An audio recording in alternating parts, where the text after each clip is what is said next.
تیری امت کے حوالے سے میں تجھے راضی کر دوں گا۔ اس کا واضح مطلب تھا کہ اللہ تعالیٰ اپنے محبوب نبی کو خوش کر دے گا اور امت کے حوالے سے اسے راضی کر دے گا، مطلب کہ امت کو معاف کر دیا جائے گا۔ تو آپ صلی اللہ علیہ وآلہ وسلم اپنی امت کے حوالے سے اس قدر پریشان رہتے تھے کہ وہ ہر وقت اس کے لیے دعائیں مانگتے رہتے تھے۔ اسی لیے آپ کو شافع محشر بھی کہا جاتا ہے۔ ایک شعر ہے جی، رہے اس سے محروم آبی نہ ہاکی، ہری ہو گئی ساری کھیتی خدا کی۔ آپ صلی اللہ علیہ وسلم نے اپنے لیے دنیاوی آسائشیں اور مال ہرگز نہیں مانگا۔ آپ صلی اللہ علیہ وسلم سلطان عرب تھے، آپ سارے جہانوں کے لیے رحمت بنا کر بھیجے گئے تھے۔ جب ساری دنیا سے جہاد جب ہوتا اور مجاہدین جو ہیں مال غنیمت اکٹھا کر کے مدینے بھیجتے، تو مدینے میں جو مسجد تھی اس میں خزانوں کے ڈھیر لگ جاتے، دنیا بھر کی جو قیمتی اشیاء ہیں وہ وہاں پر موجود ہوتی، لیکن آپ اپنے لیے کچھ بھی نہ رکھتے۔ آپ سادگی کے ساتھ اپنی زندگی گزارتے، فقیرانہ زندگی گزارتے۔ آپ سلطان عرب تھے لیکن آپ کے سر پر کوئی تاج نہیں تھا، آپ کسی تخت پر نہیں بیٹھتے تھے، اپنے صحابہ کرام کے ساتھ مسجد میں بیٹھتے تھے۔ آپ کے دائیں بائیں کوئی بے شمار لونڈیاں اور غلام نہیں ہوتے تھے جو کہ ہر وقت آپ کی خدمت کرتے رہیں۔ آپ اپنے غلاموں پر بھی رحم کرتے تھے، آپ غلاموں کے ساتھ بھی انسانوں جیسا سلوک کرتے تھے، جانوروں جیسا سلوک نہیں کرتے تھے۔ آپ چاہتے تو محل تعمیر کر سکتے تھے لیکن آپ نے نہیں کیا۔ آپ چاہتے تو دنیا بھر کی دولت اپنے گھر میں جمع کر سکتے تھے لیکن آپ نے نہیں کی۔ آپ اکثر و بیشتر آپ کے گھر میں کھانے پینے کی اشیاء کی قلت ہوتی تھی لیکن آپ بھوک برداشت کرتے تھے، آپ فاقے اٹھاتے تھے اور جو کچھ بھی ہوتا وہ اپنی امت میں بانٹ دیا کرتے تھے۔ حتیٰ کہ کوئی فقیر آپ کے دروازے پر دستک دیتا اور کچھ کھانے کو مانگتا تو آپ کے پاس جو کچھ بھی ہوتا، یہ پرواہ کیے بغیر کہ وہ خود کیا کھائیں گے، وہ فقیر کو دے دیا کرتے تھے۔ تو آپ نے اس دنیا کی آسائشوں کو اور مال کو جمع نہیں کیا، آپ نے دوسروں میں بانٹ دیا۔ ایک شعر ہے جی، کھا کے پتھر بھی دے دشمنوں کو دعا، کب کسی میں ہے یہ حوصلہ آپ سا۔ تو آپ نے بہت ساری جگہوں میں اس چیز کا ذکر آیا ہے کہ آپ نے فاقے برداشت کیے۔ ایک واقعہ تو جنگ احد کے زمانے میں بھی تھا کہ جب محاصرہ کر لیا گیا مدینہ کا اور مدینہ کے لوگ جو ہیں غذائی قلت ہو گئی، ایک شخص آپ کے پاس آیا اور کچھ کھانے کو مانگا اور بتایا کہ دیکھیے میں نے پیٹ پر ایک پتھر باندھا ہے تاکہ لوگوں کو محسوس نہ ہو کہ میرا پیٹ خالی ہے۔ تو آپ صلی اللہ علیہ وسلم نے اس کو قمیض اٹھا کے دکھایا کہ دیکھو میں نے 2 پتھر باندھے ہوئے ہیں۔ اس کا مطلب یہ ہے کہ جتنی اس زمانے میں امت تکلیف برداشت کر رہی تھی، آپ صلی اللہ علیہ وسلم ذاتی طور پر اس سے دگنی تکلیف برداشت کر رہے تھے۔ اشعار ہے جی، سلام اس پر جو سچائی کی خاطر دکھ اٹھاتا تھا، سلام اس پر جو بھوکا رہ کے اوروں کو کھلاتا تھا، سلام اس پر جو امت کے لیے راتوں کو روتا تھا، سلام اس پر جو فرش خاک پر جاڑے میں سوتا تھا۔ یہ ماہر القادری کے اپنی ہی اشعار ہیں جو آپ اس شعر کی تشریح میں لکھ سکتے ہیں۔ آئیے جی اب شعر نمبر 5 کی طرف چلتے ہیں۔ انسان کو شائستہ و خوددار بنایا، تہذیب و تمدن تیرے شرمندہ احسان۔ شائستہ کا یہاں معنی ہے جی مہذب، اور خوددار غیرت مند کو کہتے ہیں۔ تہذیب و تمدن کے یہاں معنی ہوں گے رہن سہن کے آداب، اور شرمندہ احسان یعنی احسان مند ہونا۔ مفہوم ہے جی کہ آپ صلی اللہ علیہ وسلم نے اس دور کے انسان کو مہذب اور خوددار بنایا اور رہن سہن کے طریقے سکھائے۔ اہم نکات ساری دنیا کو تہذیب و تمدن سے روشناس کیا۔ جیسا کہ ہم پہلے لیکچر میں یہ بیان کر چکے ہیں کہ جس زمانے میں آپ کی پیدائش ہوئی، آپ اس دنیا میں آئے، وہ زمانہ جاہلیت تھا۔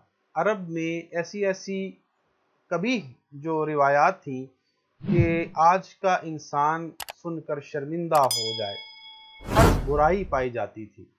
غلامی کا دور تھا، انسانوں کو انسان سمجھا ہی نہیں جاتا تھا، انسانوں کی خرید و فروخت ہوا کرتی تھی، انسانوں کی تجارت ہوتی تھی، عورت کی تذلیل کی جاتی تھی، نہ کوئی رشتے تھے نہ کوئی ناطے تھے، نہ ماں کو وہ تکریم تھی، نہ بہن کو وہ عزت دی جاتی تھی، نہ بیویوں کو وہ احترام اور عزت دی جاتی تھی، نہ بیٹیوں کو زندہ چھوڑا جاتا تھا۔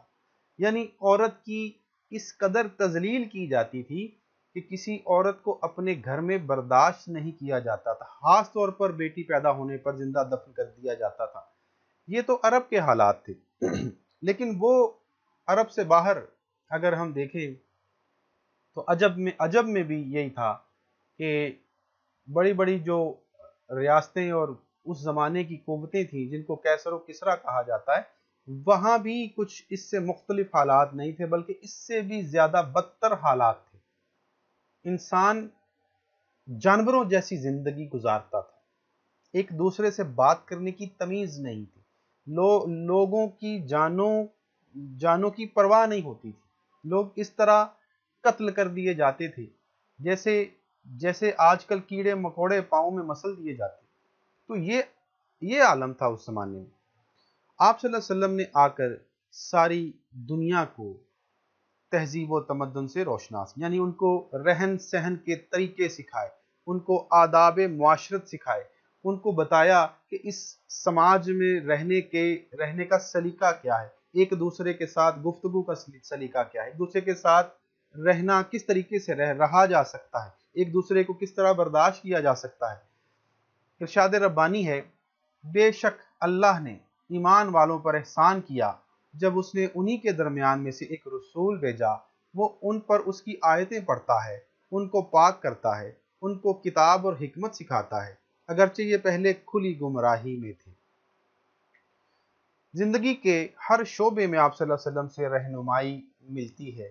آپ چاہے جو کوئی بھی ہوں، جہاں کہیں بھی ہوں، کچھ بھی کرتے ہوں، کسی شعبے سے وابستہ ہوں، آپ کسی طرح کی بھی محنت کرتے ہوں، آپ کو ہمارے نبی صلی اللہ علیہ وآلہ وسلم کی سیرت سے رہنمائی مل جاتی ہے، چاہے آپ حاکم ہوں، چاہے آپ محکوم ہوں، چاہے آپ قاضی ہوں، چاہے آپ سپاہی ہوں، چاہے آپ امیر ہوں، چاہے آپ غریب ہوں، چاہے آپ کچھ بھی ہوں، چاہے آپ انتظامی امور سنبھالنے والے منتظم ہوں، آپ تاجر ہوں، آپ کوئی دکان کرتے ہوں، آپ کچھ بھی کرتے ہوں، آپ کو ہر طریقہ اور ہر سلیقہ ہمارے نبی صلی اللہ علیہ وسلم کے اسوہ سے، ان کی سیرت سے مل جاتا ہے۔ آپ نے محکوم طبقات کے حقوق جو ہیں وہ مقرر کیے، آپ نے بتایا کہ محکوم طبقہ بھی انسان ہے، ان کے بھی کچھ حقوق ہیں، حتیٰ کہ آپ نے دشمنوں کے حقوق جو ہیں وہ بھی مقرر کیے، آپ نے غیر مسلموں کے ساتھ حسن سلوک کا مظاہرہ کیا، آپ نے اپنے دشمنوں کو طرح طرح سے معاف کیا۔ تو یہ طریقے تھے آپ کے کہ جس طریقے سے آپ نے دوسروں کو اپنی طرف راغب کیا، آپ نے اسلام کی طرف راغب کیا، آپ کا حسن سلوک دیکھ کر لوگ جوک در جوک دائرہ اسلام میں داخل ہوتے رہے۔ تو اگر وہ ایسا نہ کرتے تو شاید آج اسلام اس حالت میں نہ ہوتا۔ اگر آج پوری دنیا میں اسلام مسلسل پھیلتا ہی چلا جا رہا ہے تو اس کا سب سے بڑا سبب یہ ہے کہ ہمارے نبی صلی اللہ علیہ وآلہ وسلم نے جب اس دنیا میں آئے تو انہوں نے انسانوں کو انسان بننے کا طریقہ سکھایا، انہوں نے انسانوں کو انسانیت سکھائی۔ وہ انسان جو صدیوں سے درندوں جیسی زندگی گزار رہا تھا، جو اپنے علاوہ کسی اور انسان کو برداشت نہیں کرتا تھا، ان کو انسانیت کا سبق پڑھایا۔ عزیز طلبہ، آج ہم جدید دور میں دیکھتے ہیں کہ بے شمار ملحدین اور دہریے جو خدا کی ذات کا انکار کرتے ہیں، جو کسی دین سے تعلق نہیں رکھتے، وہ یہ بات بڑے شد و مد سے بیان کرتے ہیں کہ سب سے بڑا مذہب انسانیت ہے، لیکن وہ یہ بات بھول جاتے ہیں کہ اسلام کی جو ساری تعلیمات ہیں، اس کا جو مرکزی نقطہ ہے وہ انسانیت ہے. یعنی اسلام کی بنیاد انسانیت پر ہے. اگر انسانیت نہیں تو اسلام بھی نہیں. یعنی وہ شخص جس میں انسانیت نہیں وہ مسلمان کہلانے کا مستحق نہیں. تو آج کے دور میں بے شک مسلمان جو ہے ان میں بھی جو ہے غیر انسانی جو حرکات ہیں وہ نظر آتی ہیں، درندگی نظر آتی ہے، شیطانیت نظر آتی ہے. لیکن براہ کرم آپ مسلمانوں کو نہ دیکھیے، آپ اسلام کو دیکھیے، آپ ہمارے نبی صلی اللہ علیہ وسلم کی سیرت کو دیکھیے. میں ان تمام ملحدین کو دعوت دیتا ہوں کہ آئیے ہمارے نبی صلی اللہ علیہ وآلہ وسلم کی تعلیمات کو پڑھیے، ان کی سیرت کا مطالعہ کیجیے، اور پھر دیکھیے کہ کیا ان کا نقطہ آغاز جو ہے وہ انسانیت نہیں تھی. وہ ہر بات میں انسانیت کی بات کرتے تھے. کیا اس دور میں، جس دور میں وہ پیدا ہوئے، کیا اس دور میں انسانیت پائی جاتی تھی؟ نہیں، ہرگز نہیں. اگر انسانیت جو ہے اس دور کے لوگوں میں آئی تو وہ آپ صلی اللہ علیہ وآلہ وسلم کی وجہ سے آئی تھی، ورنہ شاید آج بھی وہ اس پہلے سے زیادہ جہالت ہوتی. تو آپ صلی اللہ علیہ وسلم جو ہیں وہ دشمنوں کو بھائی بھائی آپ نے بنا دیا. وہ لوگ، وہ قبائل جو چھوٹی چھوٹی باتوں پر ایک دوسرے کو مار دیتے تھے، حتیٰ کہ صرف اس بات پر بھی قتل کر دیے جاتے تھے کہ فلاں قبیلے کا اونٹ میری چراہ گاہ میں کیوں چلا آیا، اس نے میرے کھیت سے گھاس کیوں کھا لی. اتنی سی بات پر بھی بڑے بڑے قبائل جو تھے وہ قتل کر دیے جاتے تھے، جنگیں ہو جاتی تھی. تو وہ جو صدیوں سے دشمنی چلی آ رہی تھی، ان دشمنوں کو آپ نے بھائی بھائی بنا دیا. اس کے علاوہ انسانوں کی غلامی سے نجات دلائی. آپ صلی اللہ علیہ وسلم نے انسانوں کو بتایا کہ تمام انسان یکساں ہیں، سب کے حقوق بھی یکساں ہیں. آپ نے مساوات کا درس دیا. آپ نے یہ بتایا کہ چاہے کوئی بھی ہو، وہ نہ کسی سے برتر ہے نہ کسی سے کمتر ہے. تمام انسان، چاہے وہ حکمران ہو، چاہے وہ عام لوگ یا محکوم ہو، وہ سب برابر ہیں. ان سب کو ایک جیسے حقوق ہیں. کوئی حکمران طبقہ ایسا نہیں ہے جو دوسروں سے بالا تر ہو. سب انصاف کے کٹہرے میں ایک جگہ بیٹھیں گے، وہ سب کے ساتھ ایک جیسا سلوک کیا جائے گا. یہ ہے ہمارے اسلام کی تعلیمات کہ جس پر عمل کر کے ہم آج بھی دنیا کی بہترین قوم بن سکتے ہیں. تو ہمارے نبی صلی اللہ علیہ وسلم نے یہ ساری تعلیمات جو ہیں اس دور کے مسلمانوں کو، اس دور کے انسانوں کو سکھائیں اور بتائیں. یہی وجہ تھی کہ قرون اولیٰ کے جو مسلمان تھے وہ جس طرف بھی نکل پڑتے تھے، لوگ ان کے قدموں کی آہٹ سے کانپ جایا کرتے تھے. وہ پہلے ہی اپنے شہر اور اپنے قلعے چھوڑ دیتے تھے، اور ان مسلمانوں کے آنے سے پہلے ہی وہ لوگ ذہنی طور پر مفتوح ہو جاتے تھے.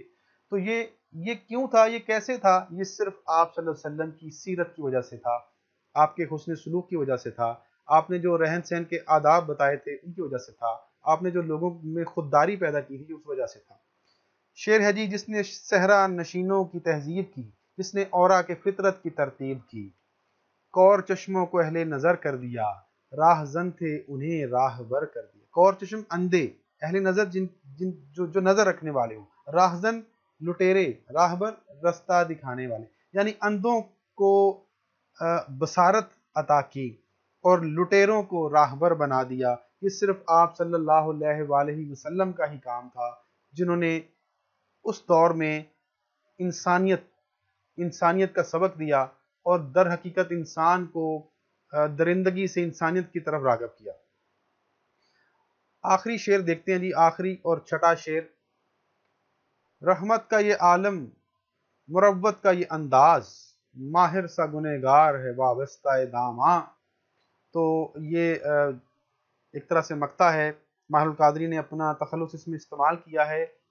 تو اس میں در حقیقت جو ماہر القادری ہیں وہ کہہ رہے ہیں کہ آپ صلی اللہ علیہ وسلم کی رحمت کا یہ عالم تھا، آپ کی مروت کا یہ انداز تھا کہ مجھ جیسا جو گنہگار بندہ ہے وہ بھی آپ کے دامن سے وابستہ ہے۔ تو یہاں مروت کا جو معنی ہے وہ ہے جی لحاظ، اور وابستہ دامن سے وابستہ ہونا یا دامن کو تھام لینا۔ تو آپ کو پتہ ہے کہ ہمارے نبی صلی اللہ علیہ وسلم کو تمام جہانوں کے لیے رحمت بنا کر بھیجا گیا۔ کہا گیا کہ وما ارسلناک الا رحمت للعالمین، ہم نے آپ کو تمام جہانوں کے لیے رحمت بنا کر بھیجا۔ اس میں کوئی شک نہیں ہے جی کہ آپ صرف ایک دنیا کے لیے نہیں، صرف ایک طبقے، ایک قبیلے، ایک شہر، ایک ملک کے لیے نہیں، صرف ایک عرب کے لیے نہیں، بلکہ ساری دنیاؤں کے لیے، سارے جہانوں کے لیے، سارے انسانوں، سارے جنوں کے لیے، ساری مخلوقات کے لیے، سارے حشرات، سارے چرند، سارے پرند کے لیے، فرشتوں کے لیے، تمام مخلوقات، اللہ تعالیٰ کی تمام مخلوقات کے لیے آپ کو رحمت بنا کر بھیجا گیا۔ ہر کوئی آپ کی رحمت کے زیر سایہ آنا چاہتا ہے۔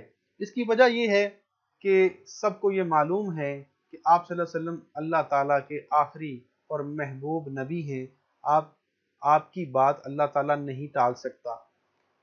آپ اللہ تعالیٰ کو اس قدر محبوب ہیں کہ آپ کی دعاؤں کو قبول کر لیا کرتا ہے، اور یہ سب کو یہ معلوم ہے کہ آپ صلی اللہ علیہ وسلم کا دامن جو تھام لے گا وہ پھر جنت میں جائے گا، کیونکہ آپ جنت میں ہوں گے۔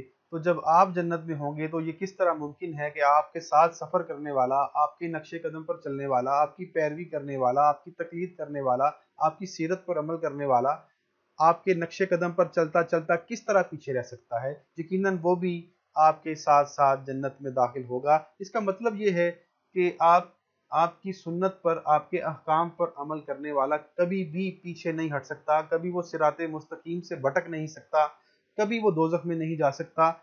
تو ہر شخص چاہتا ہے کہ آپ کی رحمت کے زیر سایہ سفر کیا جائے، زندگی گزاری جائے، آپ کی کہی ہوئی باتوں پر عمل کیا جائے تاکہ وہ جنت کما سکے۔ ایک شعر ہے، وہ ہر عالم کی رحمت ہیں کسی عالم میں رہ جاتے، وہ ہر عالم کی رحمت ہیں کسی عالم میں رہ جاتے، یہ ان کی مہربانی ہے کہ یہ عالم پسند آیا۔ تو یہ ہمارے لیے بڑی سعادت کی بات ہے، بڑے شرف کی بات ہے کہ انہوں نے ہمارا عالم پسند کیا۔ ہمارے لیے بڑی خوش قسمتی کی بات ہے کہ ہم ان کی امت میں شمار ہوتے ہیں۔ یہ ہمارے لیے بہت ہی بڑا سرمایہ ہے، اور یقیناً اگر ہم ان کی امت میں شمار کیے جاتے ہیں تو پھر ان کی رحمت کے زیر سایہ ہم آ چکے ہیں۔ آپ کثرت سے مربتاً معاف بھی کر دیا کرتے تھے، چونکہ اس شعر کے پہلے مصرعے میں ان کی مربت کا بھی تذکرہ آ گیا ہے، تو وہ لحاظ کر دیا کرتے تھے، وہ مختلف طریقوں سے بخش دیا کرتے تھے، معاف کر دیا کرتے تھے۔ سب سے مشکل کام جو ہے وہ ہے غصے کو برداشت کرنا اور ضبط کا مظاہرہ کرنا، لیکن آپ صلی اللہ علیہ وسلم نے یہ چیزیں کثرت سے تھی۔ آپ غصہ تو آپ کو آتا ہی نہیں تھا، آپ کے ماتھے پر کبھی بل نہیں آیا، کبھی غصے کا اظہار نہیں، آپ کے جو تیور تھے وہ ان میں کبھی اس بات کی جھلک نظر نہیں آئی کہ آپ غصہ کر رہے ہیں۔ آپ انتہائی رقیق القلب، انتہائی شفیق، انتہائی ملنسار اور انتہائی بامروت انسان تھے۔ آپ محبت کرنے والے انسان تھے۔ آپ کسی کو غصے کی نظر سے نہیں دیکھتے تھے، آپ مسکرا کر دیکھتے تھے۔ لوگ آپ کو پتھر بھی مارتے تھے تو آپ ان کو بھی دعائیں دیا کرتے تھے۔ آپ کی مروت کا یہ عالم تھا کہ آپ کو تکالیف پہنچانے والے، آپ کو اذیتیں پہنچانے والوں کو بھی آپ نے کبھی بد دعا نہیں دی تھی۔ اشعار ہیں، وہ نبیوں میں رحمت لقب پانے والا، مرادیں غریبوں کی بھر لانے والا، مصیبت میں غیروں کے کام آنے والا، وہ اپنے پرائے کا غم کھانے والا۔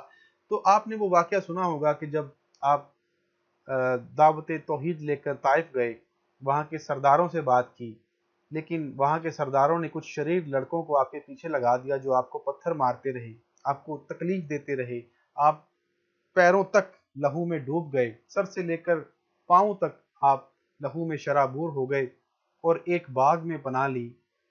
وہاں جبریل علیہ السلام آتے ہیں اور آپ سے پوچھتے ہیں اگر آپ کہیں تو میں طائف کے ان لوگوں کو دو پہاڑوں کے درمیان پیس کے رکھ دوں۔ آپ صلی اللہ علیہ وسلم نے فرمایا کہ نہیں، یہ لوگ مجھے نہیں پہچانتے، لیکن ایک وقت آئے گا کہ ان کی آنے والی نسلیں مجھے پہچانے گی، مجھ پر ایمان لائیں گی، اسلام لائیں گی، اور اس طرح اللہ تعالیٰ کا دین جو ہے وہ پھیلتا چلا جائے گا۔ اس میں کوئی شک نہیں، اگر وہ فوراً ان کی سرزنش کرتے، ان کے لیے سزا کو تجویز کرتے تو آج طائف میں شاید کوئی مسلمان نہ ہوتا۔ تو ان کی مروت اور ان کی محبت کا یہ انداز جو تھا، یہ جو ان کی شفقت تھی، جو انہوں نے ان کو بخش دیا، ان کو معاف فرما دیا تھا، یہی وہ وجہ ہے کہ آج پورے عرب میں جو ہے وہ اسلام جو ہے اس طرح پھیلا کہ جیسے خوشبو پھیل جاتی ہے، جیسے نور پھیل جاتا ہے۔ شاعر کی طرف سے دوسرے مصرعے میں جو ہے اعتراف گناہ کیا گیا ہے۔ حقیقت میں ہم سب گنہگار ہیں، شاید ہی کوئی شخص ہو جو خطاؤں سے ماورا ہو، جو گناہوں سے آلودہ نہ ہوا ہو، جس سے کبھی کوئی غلطی سرزد نہ ہوئی ہو۔ انسان ہے اور انسان خطاؤں کا پتلا ہے، انسان سے خطائیں ہو جاتی ہیں۔ تو شاعر بھی ایک عام سا انسان ظاہر کر کے اپنے آپ کو گنہگار کہہ کر اپنے گناہوں کا اعتراف کرتے ہوئے آپ صلی اللہ علیہ وسلم کے دامن سے وابستہ ہے، اور یہ ظاہر کر رہا ہے کہ اے نبی صلی اللہ علیہ وسلم، آپ کی رحمت کا عالم اور آپ کی مروت اور محبت کا عالم دیکھ کر مجھ جیسا گنہگار بندہ بھی آپ کے دامن سے وابستہ ہو گیا ہے، تاکہ کسی طریقے سے ہماری بھی نجات ہو، ہمیں بھی معاف کر دیا جائے، ہماری بھی مغفرت ہو جائے، ہماری بھی بخشش ہو جائے، اور ہم اس آلودہ اور گناہوں سے پر زندگی سے ہمیں بھی نجات مل جائے، اور اس طرح ہم بھی جنت میں چلے جائیں، اور اللہ تعالیٰ کے حضور جب پیش ہوں تو ہمیں شرمندگی کا سامنا نہ کرنا پڑے۔ تو اس طرح معافی کی طلب میں شاعر جو ہے آپ صلی اللہ علیہ وسلم کے دامن سے وابستہ رہنا چاہتا ہے۔ آج کے اس لیکچر کا اختتام میں اس شعر سے کرنا چاہوں گا۔ ادھر برسی تیری رحمت گنہگاروں کی بنائی، ادھر برسی تیری رحمت گنہگاروں کی بنائی، سبھی جنت کو چلتے ہیں تیری رحمت کے سائے میں، سبھی جنت کو چلتے ہیں تیری رحمت کے سائے میں۔